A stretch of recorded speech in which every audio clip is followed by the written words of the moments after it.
how Kashimo saved the Culling Games. Or to put it more accurately, how Kashimo caused the Culling Games. It's kind of hard to explain. Now, if you're an anime only, you're probably pretty confused as to how this guy from the end of an episode has apparently had such a huge effect on the story. And if you're a manga reader, you're probably questioning whether or not I've read the manga myself.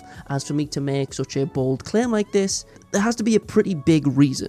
So first, let me take a step back and explain some stuff. Since he just appeared in the anime now, you're probably going to be seeing this clip a lot, as well as some gameplay from games with Kashimo modded into them. But spoilers ahead for the main series, I'm going to pretty much be going through the full story. Shown in anime and manga overall, once you've watched and read enough, you start to realise that, for the most part, for all of these stories to end in the ways that they do, there has to be a hell of a lot of coincidences and contrivances and just pure luck that results in the stories progressing in the ways that they do.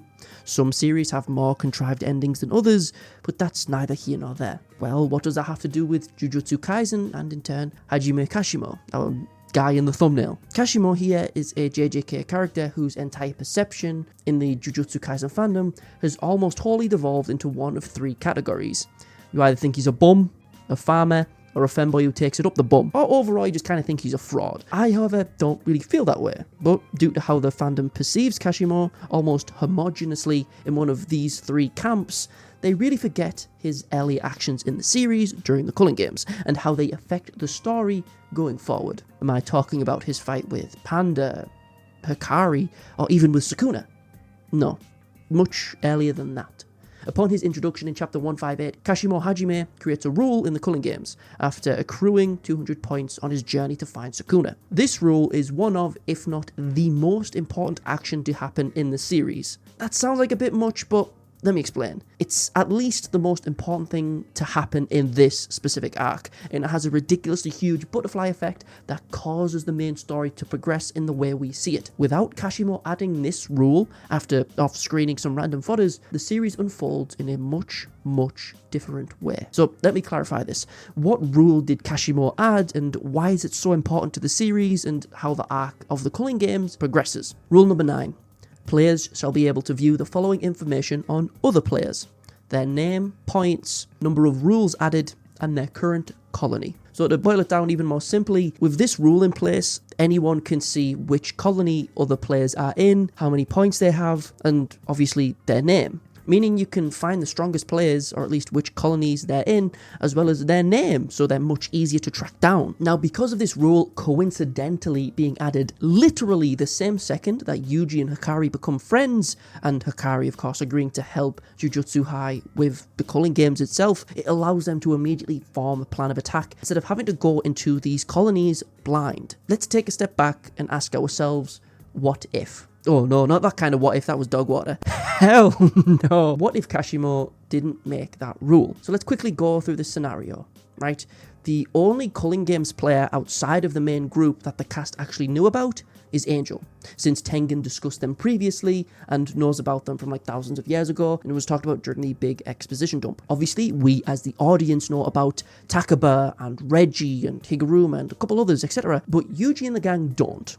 And without this rule being put into place, they have no idea which colonies they're going into and what they'll find in them. With the exception of Yuta, who enters the Culling Games as soon as he finishes the talks with Tengen, so Yuta, strangely enough, isn't too affected by the addition of rule number 9. You could argue maybe he's affected a little bit, since Yuro does look up who's been getting points recently and sees Yuta's name, but she and Ryu could sense that Drew's Shikigami were disappearing beforehand, so they more than likely would have butted heads anyway. Since Yuta was kind of going around killing sorcerers and rounding up civilians in Sendai, yeah, his life relatively is pretty unchanged by this rule not being put into place. However, there is kind of an elephant in the room. What about Yuji, Megumi, Hikari, Panda, Higuruma, Kashimo himself, Reggie and his cronies, and Samiki even? What the hell happens to all of these guys without Rule 9 being put into place? What if? Well, firstly, if we just go with the logic that this rule isn't created, there are still 10 colonies that these guys have to randomly choose from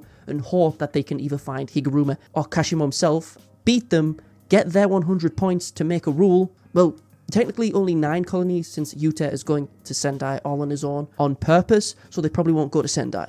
But with that still in mind, that kind of leaves everyone else in the dark, so to speak. without rule number 9, Megami and Yuji don't go to colony number 1, which means they both don't search specifically for Higuruma, as that rule told them about Higuruma. So if Higuruma and Yuji don't fight, Higuruma doesn't give away his 100 points, and probably just kills more and more people in his colony. And this also means later down the line that Sukuna doesn't lose Kamutoke during Higuruma's domain expansion, and Sukuna doesn't lose one of his hands during his clash with Higuruma's Executioner's Sword. Same kind of goes with Megami here. Since Megami probably doesn't go to colony number 1 as well, he doesn't come across Remy and in turn Reggie and Takuba. So now not only does Takuba not join the sorcerers for the battle against Kenjaku, he probably just comes across Reggie and his cronies on his own. So Takuba either dies here, as he's completely left on his own, or he gets scared and runs away, or Reggie dies, or it's a very unpredictable thing. Either way, it's just a much different scenario to what we see. But also, because of Megami not appearing, Angel doesn't come into contact with Megami, meaning Gojo more than likely has no way of getting unsealed. And even if, by some random Deus Ex Machina, they free Gojo without Angel, that means Yuta and Angel can't use Jacob's Ladder against Sukuna, which weakens him further in Shinjuku, meaning Sukuna is much stronger than we saw him after Yuta's domain. This obviously isn't the last of it, but just from listening to what I've said so far, you're probably starting to realize how big of a deal that this simple rule is. Because Kashimo wanted to find Sukuna as fast as possible, so much happens. But without it, Kashimo more than likely doesn't come into contact with Hikari to fight him. Since Hikari saw that Kashimo had the most points, he specifically went to his colony because he thought he would be the only person who could beat him. And he was more than likely correct. If Megami or Yuji came into contact with Kashimo, unless Sukuna or Maharaga came out, Kashimo fries both of these two the same way he fried Panda. Also, side thing, because Hikari doesn't go to colony number 2, since it's just kind of a random guess to kind of drop into whatever colony he feels like, it means he more than likely doesn't fight Charles, which in turn means Yuta doesn't have future sight during the Shinjuku Showdown, which didn't do an amazing amount, but it's just something else to think of, another part that is missing because Kashimo doesn't have this rule. But back to the main point. If Kashimo and Hikari don't fight, that means Kashimo doesn't show up to fight Sukuna in Shinjuku, which, let's be real, didn't result in too much in the first place, but it means that Hikari doesn't get Kashimo's 100 points at the end of their fight and make the 10th rule that allows players to give each other points, which is one of the steps to help Sumiki escape the Culling Games. Obviously, we know with hindsight that this technically isn't Sumiki, but still, no rule number 10. All of these actions are spun on from Kashimo's need to fight Sukuna, but without that specific rule being made, coincidentally and at the perfect time, just as Hikari becomes friends with the students from Jujutsu High, Yuji and Megami probably go to a different colony and fight fodder. Higuruma never sees the error of his ways and keeps killing since he doesn't fight Yuji. Charles just kind of walks around and acts gloomy as he looks for inspiration. Tengen still gets eaten by Kenjaku and Yuki dies anyway. Megami doesn't fight Reggie, meaning Takuba has a 1v4 versus Reggie and his jobbers. Panda doesn't lose 2 of his cores, which is a pretty nice upside, but it's a small victory in a sea of losses because Kashimo doesn't make a rule. This is such an important action in the series, and to be honest, slight tangent here, I personally feel that people don't realize how big of a deal that this action is due to the fandom's perception of Kashimo. Now, let me be clear, I personally enjoy Kashimo as a character. I mean, to be honest, I've kind of made a name for myself as someone who likes the lesser known and lesser liked characters of JJK, like Kusakabe, Naoya, Dagon, Miguel, and Ino. And in turn, I enjoy Kashimo for what he is and what he did in the story. Was his story specifically ended perfectly? No. He only really had 2 actual fights in the entire manga, plus a little scrap where he exploded Panda. But for a character who was going out of his way to find Sukuna specifically when people like Ryu and Yuro immediately froze up at Sukuna's presence, it made him seem really cool. But because of his disappointing ending, as I've said in the intro, people genuinely just see him as a jobber who could be erased from the plot without any real repercussions.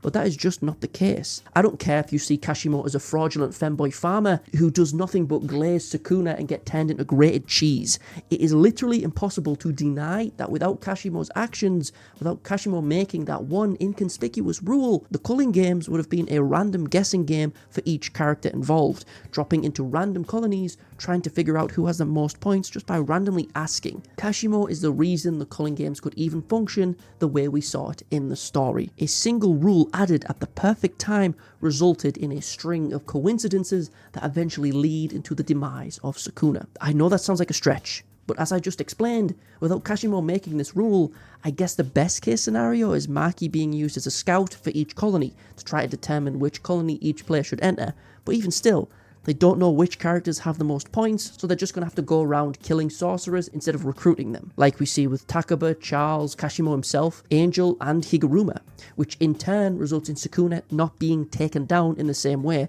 as he doesn't get forced to heal from Kashimo, doesn't lose an arm and doesn't lose his weapon to Higuruma, and doesn't eat 2 maximum output Jacob's ladders from Yuta and Angel. And just overall, Sukune is much harder to defeat without this simple rule being added. So yes, this title wasn't clickbait. Without Kashimo, without him killing a bunch of fodder off screen and making a rule that most people didn't even care to listen to or read, Jujutsu Kaisen as we understand it would be a very different series. And not only did he save the Culling Games, he kind of saves the series. But yeah, that's pretty much it. Let me know if you agree down below. This makes me sound like the biggest Kashimo lover in the world. Trust me, I'm not. I enjoy his character, but he's not in the top 10. I've shown my top 10 before, and people really didn't like it, but what can I say? Toodles my doodles. Hopefully I'll see you in the next one. Peace.